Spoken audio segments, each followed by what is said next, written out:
So நான் எப்போ இந்த கொஸ்டின் வந்தாலுமே சொல்லுவேன், லைக் ஸ்விட்சர்லாண்ட் வந்து எனக்கு ஏன் ரொம்ப பிடிக்கும்னா இங்கே பிளேஸஸும் ரொம்ப நல்லாயிருக்கும், பீப்புளுமே ரொம்ப ஸ்வீட்டாக இருப்பாங்கன்னு.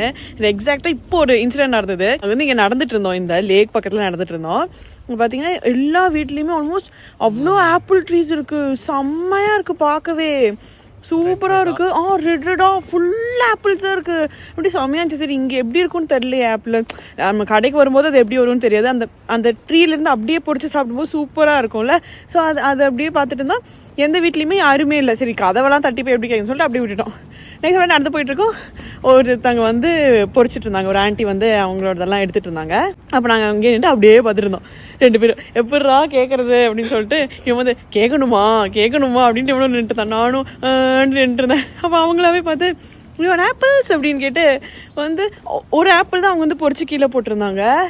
அவங்க அந்த இது வச்சு குச்சி வச்சு அப்புறம் ஒரு 4 ஆப்பிள் எடுத்து எல்லாத்தையும் கீழே போட்டு மொத்தமாக அப்படியே பொறுக்கி எங்களுக்கு வந்து 5 ஆப்பிள் கொடுத்தாங்க. அப்புறம் அவங்க வந்து சிரிச்சு ஏதோ சொன்னாங்க, ஆனால் அவங்க எந்த லாங்குவேஜில் பேசினாங்க எனக்கு புரியல. அப்புறம் நாங்கள் தேங்க்யூ அப்படின்னு சொல்லிட்டு அது வாங்கிட்டு வந்துட்டோம். ஃபைனலி ஆப்பிள் கிடச்சிருச்சு கைஸ். எஸ்.